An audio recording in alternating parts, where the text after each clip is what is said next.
Hello दोस्तों, आज के वीडियो में हम लूप्स, टाइप्स ऑफ लूप और एडवांटेज और डिसएडवांटेज पढ़ेंगे लूप के। तो चलिए शुरू करते हैं। पहले देख लेते हैं इंट्रोडक्शन लूप का। Loops are the technique to repeat set of statement until given condition is true. अगर लूप ऐसी टेक्निक है जो रिपीट करती है सेट ऑफ स्टेटमेंट को until given condition is true.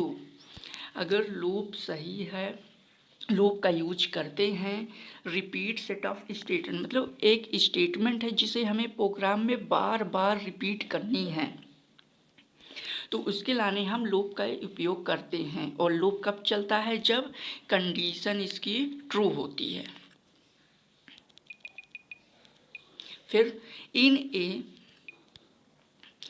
A programming sometime we have to repeat some statement according to given condition. For this we can use loop control statement. सी के programming में some time, इस समय repeat some statement के लिए हम given condition पर किसका use करते हैं? फॉर लूप कंट्रोल स्टेटमेंट का यूज करते हैं। इससे दो फायदे हैं। एक, प्रोग्राम छोटा बनता है और मेमोरी कम लगती है और स्पेस भी बचता है। चलिए इसके टाइप्स देख लेते हैं लूप के। Two types of loops are, पहला है एंट्री कंट्रोल लूप, दूसरा है exit control loop. Entry control loop देख लेते हैं। Entry control loops text condition is checked first and then loop body will be run. इसमें एंट्री कंट्रोल लूप में पहले वो टेस्ट कंडीशन को चेक करता है फर्स्टली, फिर उसके बाद loop body will be run करता है। मतलब अगर टेस्ट कंडीशन ही फॉल्स हो जाती है तो बॉडी ऑफ लूप को रन नहीं करेगा। नेक्स्ट में इसके नीचे वाले में देखते थे, जैसे इसमें लिखा है if test condition is false loop body will not be run after that next statement will be run. जैसे मैंने अभी बताया कि अगर इसकी टेस्ट कंडीशन फॉल्स होती है तो ये लूप बॉडी को रन नहीं करेगा, डायरेक्ट कहाँ जाएगा? नेक्स्ट स्टेटमेंट में, और उसको रन कर देगा। इसके एग्जाम्पल है for loop and wheel loop. इसको नेक्स्ट वीडियो में अच्छे से पढ़ेंगे, पूरा एक्सप्लेनेशन। और फॉर लूप और व्हिल लूप सिर्फ एंट्री कंट्रोल लूप में ही यूज होते हैं।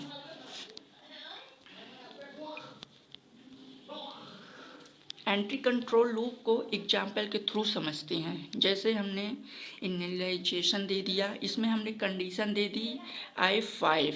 अब हमें अपडेशन कराना है। इंक्रीमेंट और डिक्रीमेंट ये ऑपरेटर हैं, ये ऑपरेटर्स हैं। और आपने अगर ऑपरेटर्स नहीं पढ़ा है तो प्रीवियस वीडियो में जाकर पढ़ सकते हैं, या आखिरी स्क्रीन में दे देंगे। तो हम एंट्री कंट्रोल को देख रहे हैं। तो अगर कंडीशन ट्रू होती है तो ये अपडेशन को रन करेगा। अगर कंडीशन ही रॉन्ग हो जाती है, मतलब फॉल्स हो जाती है, तो ये अपडेशन में नहीं आएगा, डायरेक्ट इसके नीचे कोई भी स्टेटमेंट होगी उसको रन कर देगा।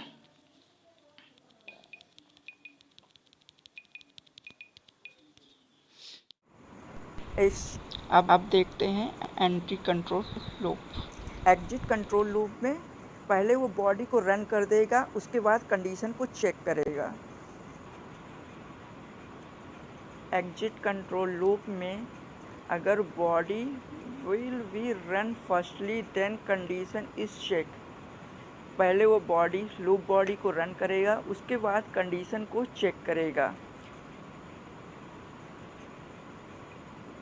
If test condition is false, अगर टेस्ट कंडीशन इसमें फॉल्स होती है तब भी वो बॉडी ऑफ लूप को एक बार रन जरूर करेगा।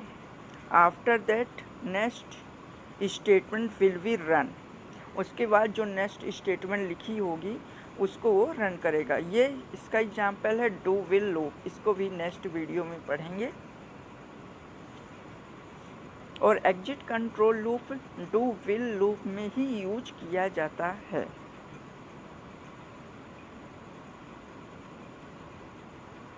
इसके एडवांटेज देख लेते हैं लूप के। फर्स्टली एडवांटेज है using loop we do not need to write the same code again and again, जैसे कि हमने बताया भी है। और इसके आगे for loop, while loop, do while loop use करेंगे तो उसमें ज़्यादा समझ आ जाएगा कि यूजिंग लूप्स, लूप का यूज करते हैं we do not need to write the same code को बार बार ना लिखें और डाटा स्पेस बचे, साइज बचे, इसके लाने हम लूप का यूज करते हैं। इससे एक ये फ़ायदा है कि हमें बार बार नहीं लिखना पड़ता, उसी सेम कंडीशन या स्टेटमेंट को। रिक्वायर लेंथ, फिर सेकंड पॉइंट देख लेते हैं, रिड्यूस लेंथ ऑफ कोड। इससे प्रोग्राम की लेंथ भी छोटी रहती है और आसान रहता है। फिर तीसरा है tasking less memory size and space. इसमें मेमोरी भी बहुत कम लगती है और बहुत स्पेस भी बहुत कम लगता है। अब इसके कुछ फ़ायदे हैं तो नुकसान तो ज़रूर होंगे। नुकसान देख लेते हैं।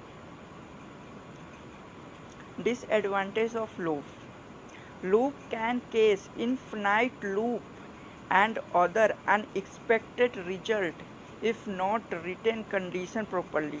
अगर हम कंडीशन ही प्रॉपरली नहीं लिखेंगे तो लूप अनएक्सपेक्टेड रिजल्ट देगा, मतलब इनफिनाइट तक देता ही रहेगा, वो उसकी स्क्रीन रुकेगी ही नहीं, चलती रहेगी।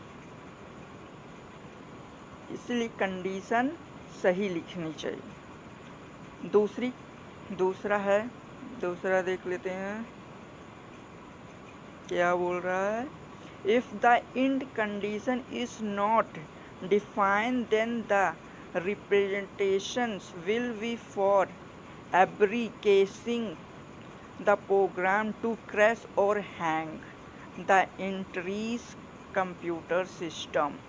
अगर हम आखिरी में कुछ पॉइंट्स या कॉमा या कुछ लूप में जैसे कॉमा हो गया, सेमीकोलन हो गया, ये सब यूज करेंगे तो कुछ भी अगर मिस्टेक कर देते हैं तो कंडीशन इज़ नॉट डिफाइन, अगर कंडीशन को अच्छे से डिफाइन नहीं करते हैं तो रिपीटडली विल बी फॉर एब्रिकेशिंग द प्रोग्राम। जैसे कि हमने फर्स्ट वाले में देखा कि इनफिनाइट और अनएक्सपेक्टेड रिजल्ट देगा और इनफिनाइट लूप रहेगा, मतलब चलता ही रहेगा। तो इससे हमारा जो कंप्यूटर है वो क्रैश और हैंग भी हो सकता है और ख़राब भी हो सकता है। तो इसलिए जब लूप का यूज करें तो ध्यान रखें कि प्रॉपरली कंडीशन अप्लाई कर रहे हैं कि नहीं।